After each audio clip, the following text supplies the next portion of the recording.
Hello and welcome to KBRA Clips. I'm Kate Kennedy and I head our media relations efforts. Today I'm joined by Brian Ford, head of structured finance research at KBRA. Thanks for joining, Brian. Thanks for having me. So today we're going to focus on our mid-year outlook for the ABS market. Brian published a piece back in December of 2017 which provided a full year outlook for 2018, and now that we're halfway through, we're going to take a look at our mid-year recap of the first half and then our outlook for the second half. So with that said, maybe you could just give us an update on what you saw for the first half of 2018 across the ABS market. Sure. So when we were writing our original outlook back in November and December, the ABS market was closing out a very stellar year. Spreads had been on a 2-year tightening trend, ABS fundamentals were very solid, and volatility was low. I think in the first half of this year, we were reminded that volatility does exist. A number of events caused risk assets to sell off. For the most part, the ABS market held its ground, with spreads widening marginally at the AAA level, but for the most part outperforming the rest of fixed income. Certainly, equities have outperformed this year, up about 5% year to date. Overall credit, the Bloomberg Barclays Aggregate Bond Index is down about 1.5%. There have been pockets of credit that have outperformed, and one of those is ABS. ABS has outperformed most other parts of the fixed income market so far this year. It's up about 6 basis points, so essentially flat. But I think that really speaks to, number one, very solid credit fundamentals within the ABS market, and two, in a rising rate environment, short duration assets are going to outperform longer duration, and the ABS market is for the most part, a short duration asset class. I think all in all, the ABS market has performed very well so far in 2018. We have seen some spread widening at the AAA level, as I mentioned. I think most of that was technically driven. We have seen, number one, a lot of corporations repatriating cash from overseas, which has decreased demand for short-dated assets.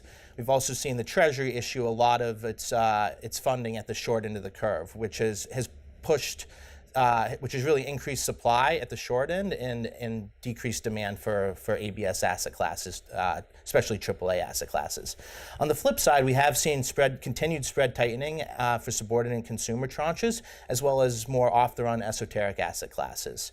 So I think, and I would think, looking out into 2018, spreads should continue to tighten further, just as ABS fundamentals remain solid, and in the rising rate environment, short duration assets are relatively more attractive to longer dated corporates and mortgage products. Great, so positive trend. So what do you see for the second half of 2018 then? What's your outlook? Yeah, I think, all in all, I think there's a lot to like about the ABS market for the rest of 2018. Looking at credit fundamentals, about 70% of the ABS market is directly tied to consumer credit, and the U.S. consumer is doing extremely well right now. Labor markets are tight. We saw unemployment at 3.8% in May, which is like the lowest unemployment print in about 18 years. Now, that did go back up to 4% in June, but that had more to do with labor force participation rate and more workers coming in. But without seeing significant wage growth so far, and with continued slack from workers sitting on the sidelines, I do think there's further room to tighten in the labor markets. Outside of tight labor markets, which are very good for consumer ABS, credit fundamentals, the consumer is also on a very good financial footing because we haven't seen the excessive leveraging that we did in the last cycle. Consumer debt to income is below 1 times compared to 1.25 times in 2007. And even more importantly, disposable income to debt service payments, which is really analogous to a debt service coverage ratio for U.S. households, is at an all-time high, around 10 times versus 7 times in 2007. So all in all, the consumer is doing great. They're on a good financial footing, and labor markets are tight. So bringing that all back to ABS, that bodes well for all consumer asset classes, whether it be credit cards, auto loans, student loans. If consumers are working and have the means and aren't over-levered, they're going to be able to pay their bills. And I think ultimately that means lower defaults in these asset classes. And then on the flip side, a growing economy should be very beneficial for the more esoteric asset classes. For example, aircraft lease, whole biz. We recently published a pre-sale report on Planet Fitness in the whole business space. I think we're going to see more and more of those, asset class, or more and more growth in those asset classes as the economy continues to expand. Now that said, I do think there certainly are risks in the economy. I don't want to sound completely, paint a completely rosy picture. Back in December, we highlighted the fact that we thought any kind of spread widening in the ABS market would be macro-driven rather than rather than driven from risks within the ABS market.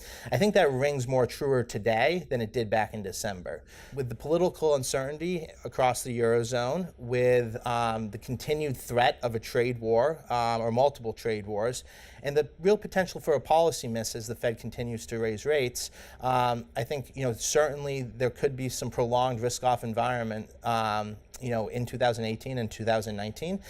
And although the ABS market has so far been resilient to this, it will eventually bleed over and cause spread widening in the ABS market as well. Got it.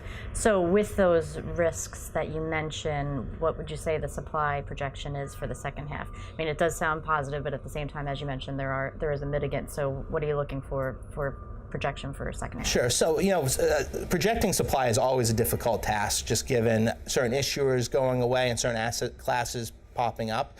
Back in December, we projected a slight decline in issuance for 2018, around 5%. So in 2017, we saw about 240 billion in issuance. We're projecting around 225 to 230 billion for 2018, despite the expanding economy.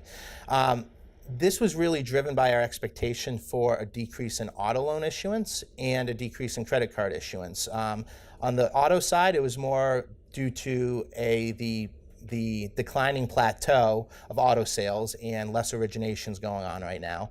And in the credit card space, it was really just driven by a lack of maturities in 2018 versus 2017.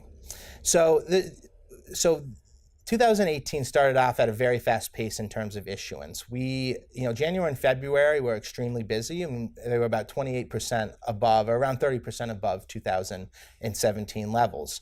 That pace of issuance has slowed. It's started to slow at the end of Q1 and has trickled into Q2, but we're still 6% above where we were in 2017. So we have seen increased supply, and it's been really well balanced too. We've seen an increase in autos, student loans, equipment, and esoterics. The one place we have seen a decline in issuance is credit cards, but again, that was pretty expected just due to the lack of maturities. So if 2018 ended today, our forecast would be wrong. But that said, generally, we see that ABS issuance is front-loaded.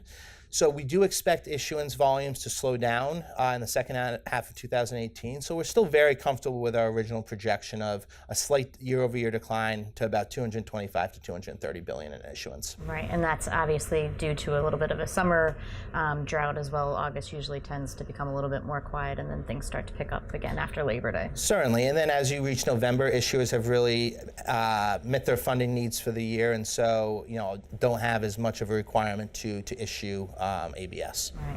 So are you seeing anything else, any type of new asset classes? Whole business has really picked up over the past 2 years, marketplace lending. Anything else that you're seeing that's new to an investor or new to the market? No, I think aircraft leasing, there's been a lot of issuance this year in that space. Certainly, as you mentioned, marketplace lending has been really going at a very fast pace. We're 50% above issuance volumes compared to last year, and I think you've seen a number of new issuers come into the space. So that, and again, as long as the consumer is doing well and credit fundamentals are solid as they are, and given that those structures are so solid in terms of credit enhancement, I think that investors really like that asset class and are going to continue to invest in that asset class. And there's other more off-the-run asset classes, whether it be renewable finance, solar, PACE. We continue to see growth in that space. So I think, again, as the economy continues to grow, the esoteric asset space, which comprises probably close to 20 different asset types, is going to continue to grow as investors are searching for yield and want definitely demand that product. Right, like you had mentioned earlier, the Planet Fitness transaction that was done this week. So that's another example of a non-restaurant type transaction, which is now the second one that we've rated in the past few weeks. That's right. I think it's the besides Coinstar, it's the only non-restaurant we've seen in a number of years. So that space could really explode outside of the restaurant or the QSR space. It'll be interesting to see what other businesses can really lend itself to whole business financing. But I certainly think there are going to be some interesting businesses and interesting structures coming down the line. Perfect. All right. Well, with that, our report, our mid-year report, was published in the end of June, is located on our website, kbra.com. Brian also has published a number of indices for marketplace lending as well as autos, which can also be found on our website, and they're actually linked within the mid-year outlook as well. Thank you for joining.